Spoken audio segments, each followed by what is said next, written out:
الحمد لله رب العالمين والصلاة والسلام على خاتم النبيين اما بعد اعوذ باللہ من الشیطان الرجیم میں اللہ کی پناہ میں آتا ہوں شیطان مردود سے۔ بسم اللہ الرحمن الرحیم، شروع اللہ کے نام سے جو بڑا مہربان نہایت رحم والا ہے۔ اہدنا الصراط المستقیم، بتا ہم کو سیدھا راستہ۔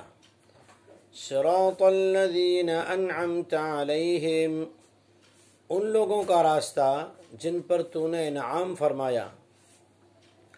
غیر المغضوب علیہم ولا الضالین،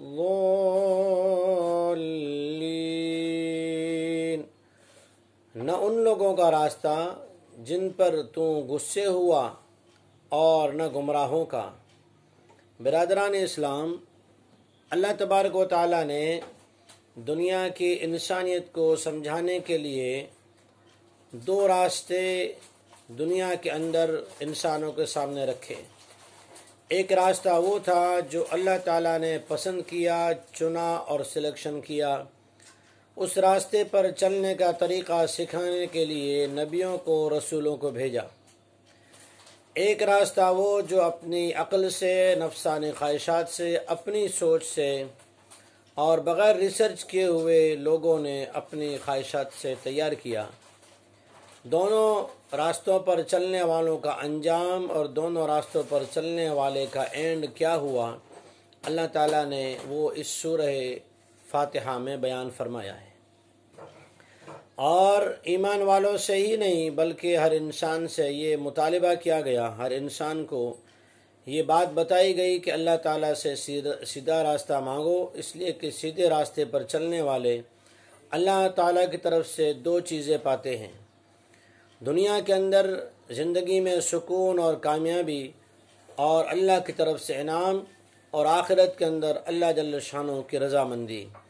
اور جو اس راستے کو چھوڑ کر نفسانی خواہشات پہ چلتے ہیں وہ بھی دنیا میں وہ بھی پاتے ہیں، لیکن دنیا میں اللہ تعالیٰ کی ناراضگی اور اللہ تعالیٰ کا غضب اور ناکامی، اور آخرت میں اللہ جل شانہ کا غصہ اور اللہ تعالیٰ کی طرف سے انہیں سزا ملے گی۔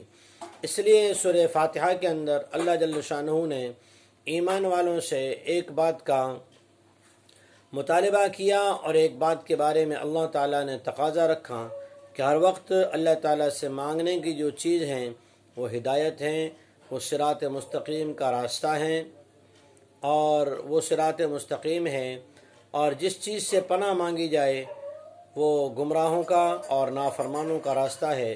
اللہ تعالیٰ سبھی انسانوں کو ہدایت کا راستہ عطا فرمائے، ہدایت کے راستے پہ چلنے کی کوشش کرنے کی توفیق عطا فرمائے، اور جن پر اللہ کا غضب ہوا، اللہ جن سے ناراض ہوا، اللہ تعالیٰ نے جن کو دنیا میں عذاب کے اندر مبتلا کیا، ان راستوں سے اللہ تعالیٰ ہماری حفاظت فرمائے۔